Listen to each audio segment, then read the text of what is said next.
Welcome to the Coaching Book Club podcast, the show that empowers coaches through books. I'm Christy Stuber, here with my friend and co-host Ken McKellar, and today we're talking about True to You by Kathleen Smith. This book is about how to hold on to yourself in life and relationships without getting lost in the anxiety and expectations of others. Here's what you can expect in this episode. First, we'll start with a quick overview of the book, what it's about and why it matters to coaches like us. Next, we'll break down 3 key takeaways that stood out to us and share how you can apply these insights to your coaching practice. Finally, we'll explore how these concepts connect to real-world coaching challenges and how they can help you build confidence, tackle imposter syndrome, and grow as a coach. Whether you've read this book before or are hearing about it for the first time, you'll leave with actionable tools to strengthen your skills. Let's get started. Hey, Ken. Hey, how you doing? Good. So, what mattered to you about this book? I am smiling because after reading this book, I want to just give myself a hug because I'm all right. All righty. I'm glad you feel that way. What about this book told you that you're all right? I mean, if you step away from that people pleasing side of the fence that I usually play volleyball on, right? And then step back and just say, damn, they're gone. You all right, as a coach, you all right, as a mentor, hey, yeah, hey, you all right. Just do you, boo. I started to talk to myself that way. Hey there, boo boo. And I say, hey, I'm doing all right. I'm doing all right. So that's what I walked away from this book. And I was thinking, wow, if you're a coach, especially if you're out there on your own, if you don't like have a community, just being reminded of some of the things that we go through. Because I mean, people as coaches, they give us their stuff all the time, right? And sometimes as coaches, we forget to give it back. Oh, excuse me, this belongs to you. You know, I don't want that, Ken. Well, I don't want it either. You guys throw it away. I think this was a really good reminder, affirmation, confirmation of you all right. Yeah, that's lovely. It's very validating, I think. I've been studying Bowen Family Systems theory, which is what this book is based on, for a while, and I'm scheduled for another course to start in a couple weeks. I'm very excited about it. And I appreciate how Kathleen Smith says and reminds us our brains are designed to read the room and follow the group. And sometimes we're so good at reading others that we forget to know ourselves. And that's so validating to be reminded that we all do that. That's how we're wired to stay involved in the group.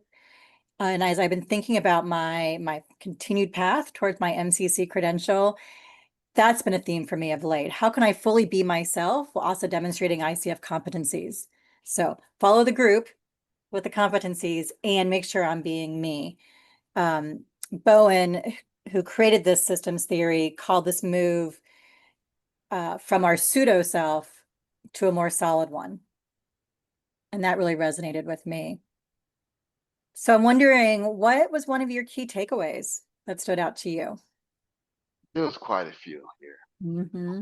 One There was of like a them whole was, seminar's worth of book of yeah, takeaways for me in this book. yeah, yeah. And then you can just go into Bowen's theory by itself. All right. How does Bowen get so much playtime here? Sit down, Bowen. Let Kathleen, let Miss Smith do her thing, right? But Murray Bowen, he was a psychiatrist, and he came up with this theory that's based in natural systems, which is why I also think it's very validating. I think Kathleen Smith does do an amazing job taking something very academic and complex and boiling it down to something more digestible. right, and I was dealing to the digestible piece that she was talking about. So Hmm. you study this. So this, okay. I'm go ahead and say what my key takeaway was at the beginning because I'm licking my lips to hear how this her work applies to Bowen's theory, and do I need to go out and get a Bowen book and read it, or does Kathleen do it enough justice that I just can chew on that for a while. Okay. One of the things I like is, particularly when it comes to coaching, stop mind reading and start mind knowing. I just like that Mhm. because as a coach, you're sitting over there doing, you have the opportunity to guess, but you have the answers of the test right in front of you. I'm wondering Well, what you think about that. Or I wonder how you feel about that. Or I wonder what comes yeah. up for you. I wonder what resonates for you on that. Yeah, there you go. What a perfect example, right, of not mind reading and Right. asking the question.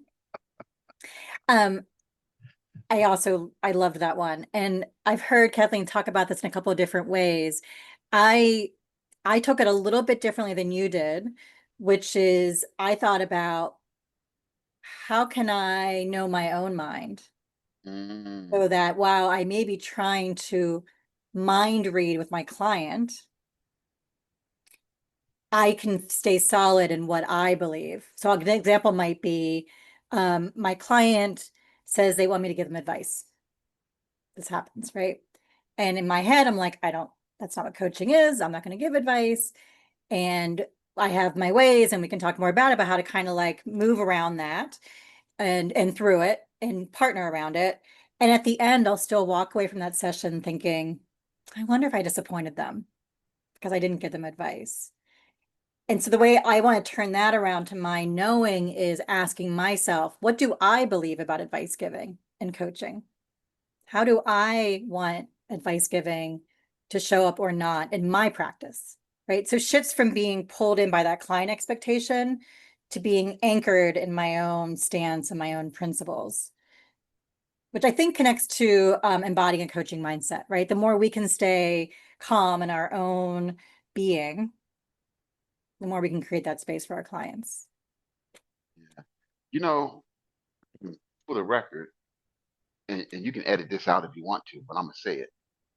Um, I noticed that over the last couple conversations we had, you just been throwing out those competencies. They've just been dropping just off the tip of your tongue, like just naturally, just flowing. You just throwing them in there. Man, you have embraced the competencies. Oh my good nightness. Well, they're there for a reason. And the way my brain works, I think we've talked about this before. The way my brain works is I need to understand why they're there. So I can then I can embrace them and then bring them into my practice completely and fully and make them my own. So the more I can learn them, the more I can sort of chew on them from different angles, the more I understand what's important about them. Folks, if you want to embrace the competencies, listen to the last three episodes. I guarantee you, you're going to walk away with a special and unique way or relationship with the competencies because Christy Stuber is not playing with those competencies.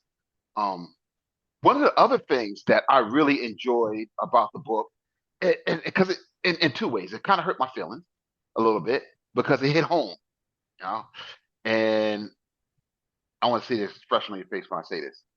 Um, Relationship oriented lives when she talks about that, right? And what she was alluding to was consistently scanning what others think, how others feel about us, how to keep other people happy. And I was like, uh-oh, somebody's at my door. Right, come on in. Hey. Right? Instead of really stepping in and embracing who I am, and the challenges, inviting them. Especially when I got into coaching.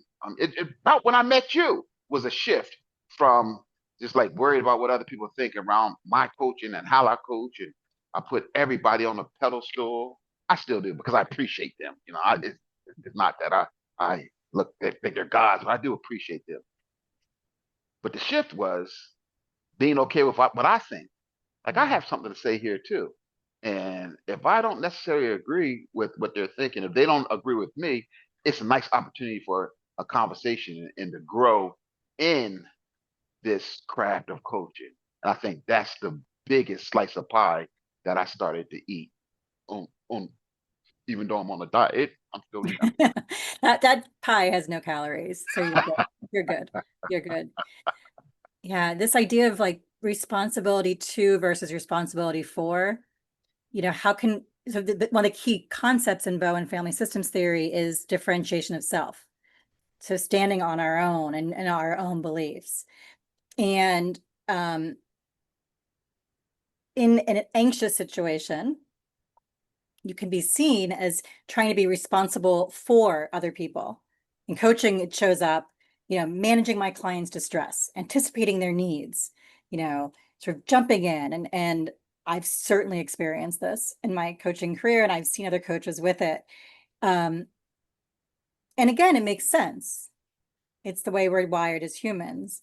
And I think what self-differentiation is about is how do I be responsible to my client, which means trusting their own capacity and staying curious about their thinking.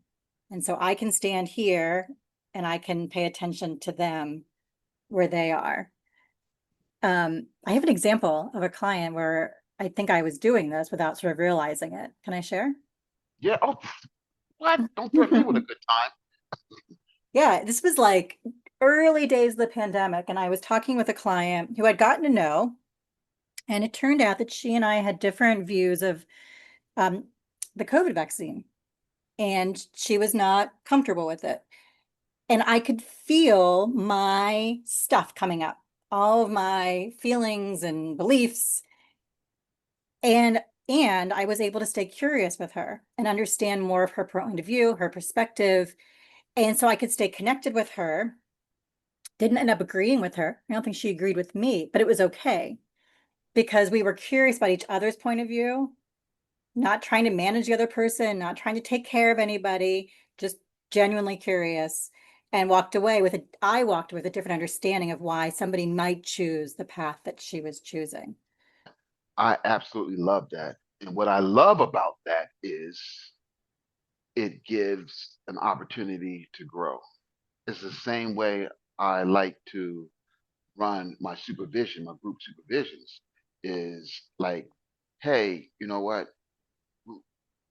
We'll give people that space to talk, right? And if you don't agree with them, instead of focusing on what you do not agree with them about, focus on what you what your view, your thoughts. So the rest of the group can take their view, your view, and their own view, and they can really try to make something out of it, right?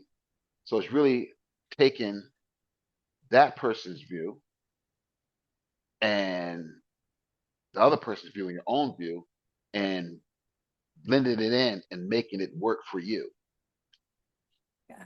Yeah, right. So not just automatically going along with the first person's point of view and getting sort of caught up in that, but be able to stay steady to then take in what makes sense to you about everyone's and developing Right. your own thinking. Um, can I share my takeaway? Yeah. Because this one also really hit me. So she talks about these three responses that people often have to anxiety, maybe feeling excluded. And it's accommodate, act out, and avoid. And I feel like I should probably mention that the key thing about Bowen Family Systems theory is it's all about relationships. And so I read it with this view of my relationship with my client. And I thought about these three responses and became aware of how they show up in me when I'm feeling anxious about my client relationship or my relationship with my client. And so I reflected and came up with, accommodating for me in coaching can look like being over responsible or giving advice to my client. Um, Acting out for me may look like um, forcing contracting, like wrestling the contract in the beginning of each session with the client before I let them kind of take their path, not being flexible with it, which we know is okay, but my brain can get like angry and so I get rigid. To me, I feel like that's acting out. And avoiding is staying surface level instead of getting curious. So maybe my client brings something, but I'm just like not real sure about it. So I'll stay kind of on the top instead of going down deep. So avoid like knowing I can do all these things, or they're coming from an anxious place, uh, again, is normalizing and validating. And then as the reminder of like, how can I take that pause to get clear about what is my responsibility in this relationship with this person right now? How can I stay steady, maintain my presence so that I don't fall into a habit of accommodating, acting out, or avoiding? What do you think? I think it almost comes or starts with awareness. I mean, just being aware of yourself, going back to knowing yourself, right? Choice shows up. Like Mhm. it's just not automatically jumping out. It's like, okay, I know this about myself. I know that when I get in these situations, I do this. And I know I would rather do this. Now I'm in this situation. What do I want to do? And I think that is a beauty right there. It's being, if I can elevate myself to the level of choice, then good things has the opportunity to happen. Yeah. Yeah, once we become aware of those habits, we can map them out.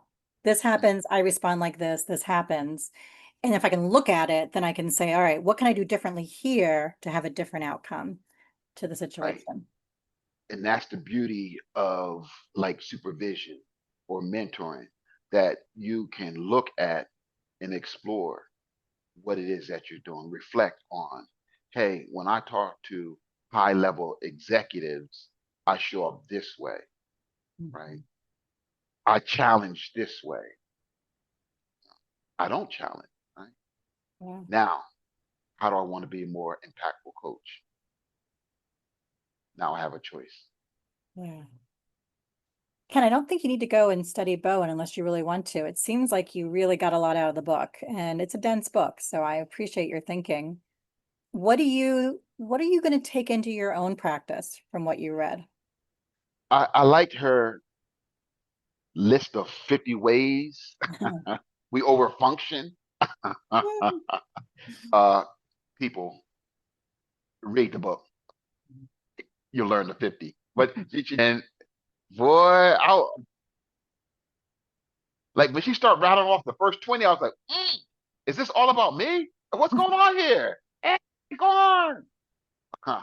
No, I what I'm going to take away is really this. Like I said at the beginning, this was a nice hug. You know, this was almost like an emotional love letter to Ken to say, hey, this is what you used to do. This is what you do. Now you have choice on where you want to go, right? This is a reminder of some of the things that you want to curtail, right? And this is a reminder of where you want to go. So this is a book. This may be along that um book that I read every year, you know, because this is a reminder that hey, it's okay. I'm okay. I am good enough. Yeah, there's this reminder that the way we are in coaching is the same way we are in all relationships in our life, with our families, with our friends, business partners, means that there's lots of places to experiment and try different things to break some of these habits and patterns. And what I think I'm taking away from this is how can I get more clear about my coaching so that I can share that with my potential clients or onboarding clients from the beginning so they know what to expect. Here's what you can expect from me. Here's my belief. Because I think about those moments when you're about to sign a new client and that anxiety that goes up for me, at least, and I fall into that customer service. Sure, whatever you want. What do you need? I can be that for you. No problem. Absolutely. Because I want to get that client and that anxiety that gets felt then perhaps if I can stay responsible to my clients by being clear, steady, and boundaried with here's what I do, here's what I don't do, they know what they're getting. I wonder what that experiment might change in in my practice. So, any final comments, Ken, before we wrap up? Read the book. Yeah. On those wise words, that wraps up our discussion on True to You. We've covered some powerful insights from moving beyond the pseudo self to shifting from mind reading to mind knowing to practicing responsibility to rather than for our clients. We hope these ideas sparked new questions for your practice and gave you tools to stay steady and true in your coaching. Thanks for spending your time with us today. Your commitment to learning and growth is what this podcast is all about. And if you enjoyed today's episode, make sure to subscribe to the Coaching Book Club podcast on your favorite podcast platform so you never miss an episode. And please, we'd love to connect with you on LinkedIn. Follow us there for more coaching insights and updates on upcoming books. And if you have a favorite book that you want us to consider, send us a message. Who knows? It might be featured in a future episode. So thanks for being part of our community. And until next time, happy coaching.